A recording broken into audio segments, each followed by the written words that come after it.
नमस्कार दोस्तों, निशुस कास्ट में आप लोगों का स्वागत है। इस बारिश के मौसम में भी अगर आप बियर लवर है तो ये वीडियो खास आपके लिए है। आज हम जानेंगे इंडिपेंडेंस ब्रूइंग कंपनी की एक लागर बियर के बारे में जो काफ़ी बोल्ड है, यानी कि स्ट्रॉन्ग बियर है। तो वीडियो पे एंड तक बने रहिए और समझ ले ये बोल्ड लागर बियर क्या है, कैसी बनी है, इसके टेस्ट प्रोफाइल्स क्या है और बारिश के सीजन में भी मैं इसे क्यों एंजॉय कर सकता हूँ। तो let's continue.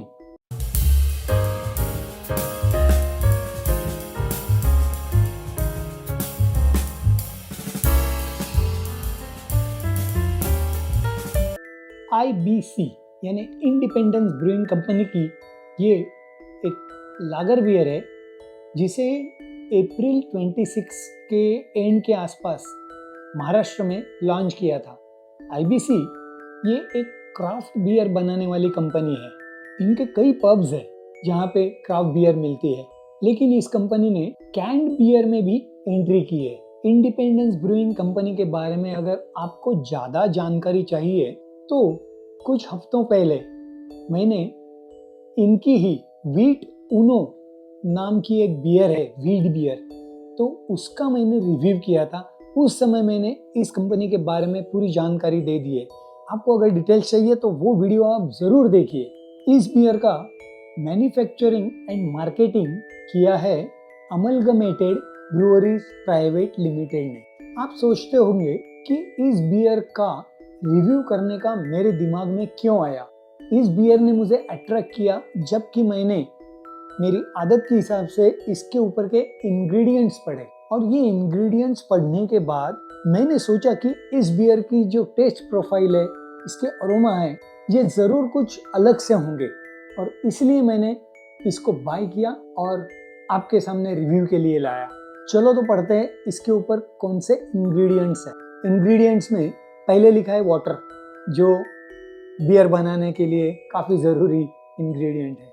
Another is malted barley, the basic ingredient for beer. The next is malted wheat.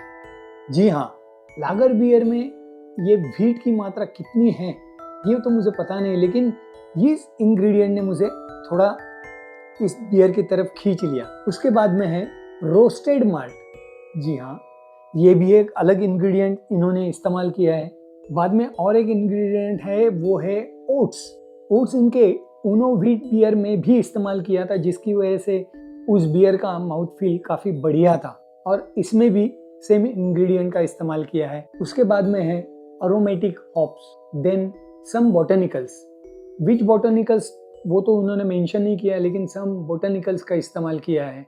उसके बाद में जिस यीस्ट का इस्तेमाल किया है वो है lager yeast and CO2 carbon dioxide, जो चुलबुलापन लाते हैं बियर में, दैट इज CO2। अब हम जब इसको टेस्ट करेंगे तब हमें पता चलेगा कि इन इंग्रेडिएंट्स की वजह से इस बियर में क्या अलगपन आया है। तो let's open the can and do the नोजिंग testing.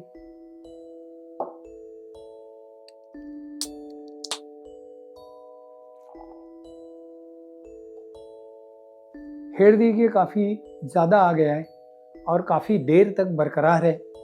इसमें लिखा है independence brewing company IBC Enzo bold lager crisp and smooth super premium craft beer, और इसमें अल्कोहल कंटेंट है नॉट एक्सीडिंग 7% ABV।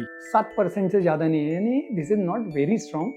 नॉर्मली 8% तक रहती है, लेकिन माइल्ड से ज़्यादा स्ट्रॉन्ग है। कैन काफ़ी अट्रैक्टिव है, black and golden colour combination बहुत बढ़िया दिख रहा है। देखिए पहले कलर ही गोल्डन है, लेकिन थोड़ा सा डार्कर गोल्डन की तरफ जाता है, amber gold. I think this is because of जो रोस्टेड माल्ट इस्तेमाल किया है इसमें, उसकी वजह से थोड़ा वो कलर कैच किया है, रोस्टेड माल्ट। अब देखते हैं इसमें नोज पे क्या अरोमा मिलते हैं।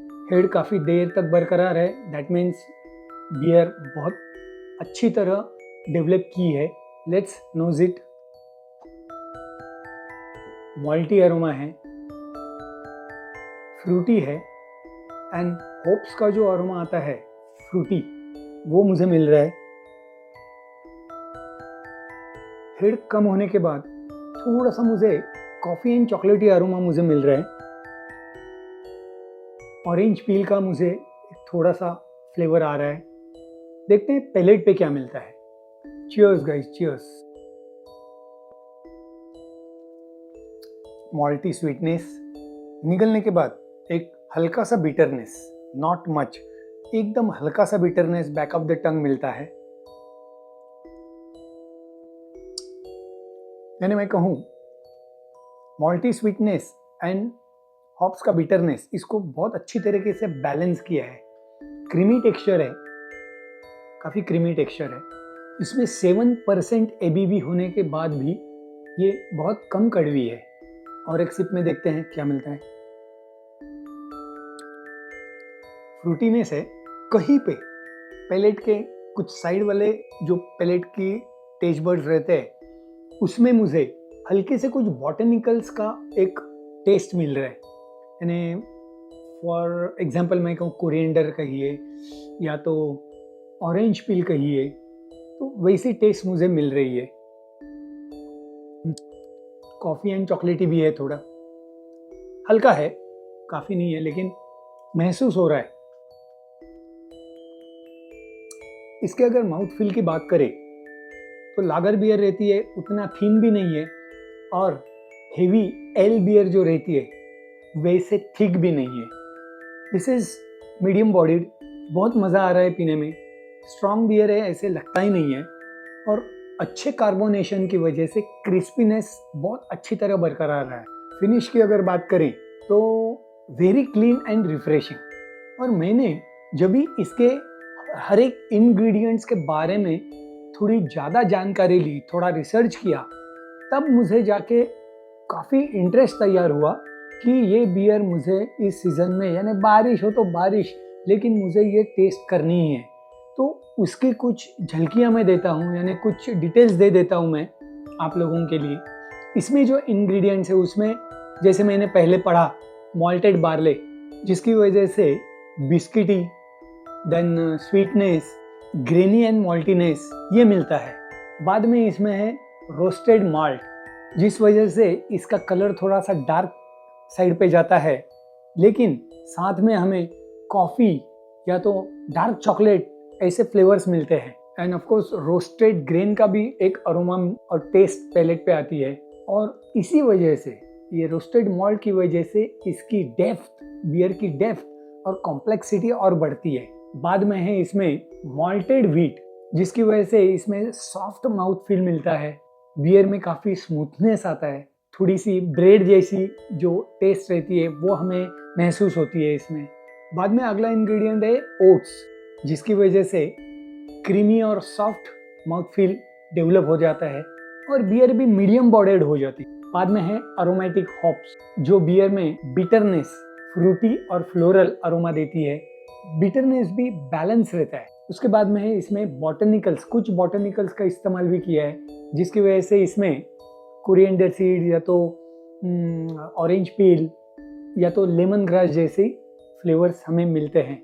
बाद में इसमें है लागर ईस्ट, जिसकी वजह से इसमें क्लीन फर्मेंटेशन प्रोफाइल मिलते हैं। एंड लास्ट में है CO2, कार्बन डाइऑक्साइड, जिससे काफ़ी अच्छा कार्बोनेशन हुआ है एंड फ्रेश माउथ फील के साथ क्रिस्पीनेस बढ़ जाता है। तो ऐसे सब इंग्रेडिएंट्स पढ़ने के बाद और इसकी डिटेल जानकारी लेने के बाद मुझे बियर का रिव्यू करने की इच्छा हुई। यानी ओवरऑल अगर मैं कहूँ तो ये बियर एंजो एक स्ट्रॉन्ग लागर बियर है विथ 7% एबीवी, लेकिन इसकी खासियत सिर्फ इसका हायर एबीवी नहीं है या तो अल्कोहल स्ट्रेंथ नहीं है। इसमें हॉपी और फ्रूटी कैरेक्टर के साथ बैलेंस बिटरनेस, मीडियम बॉडीड और फर्स्ट क्लास क्रिस्पी फिनिश मिलता है। यानी दोस्तों, इस बारिश के मौसम में भी आप इस बियर का मज़ा ले सकते हैं, ऐसी ये बियर है। तो ऐसी अच्छी डिटेल जानकारी के लिए अपने निशूस कास्ट चैनल को सब्सक्राइब कीजिए, लाइक कीजिए, शेयर कीजिए। कितनी भी बढ़िया बियर हो, always Drink moderately, don't drink and drive, drink responsibly. And let's learn how to drink it right with Nishu's cask. Cheers!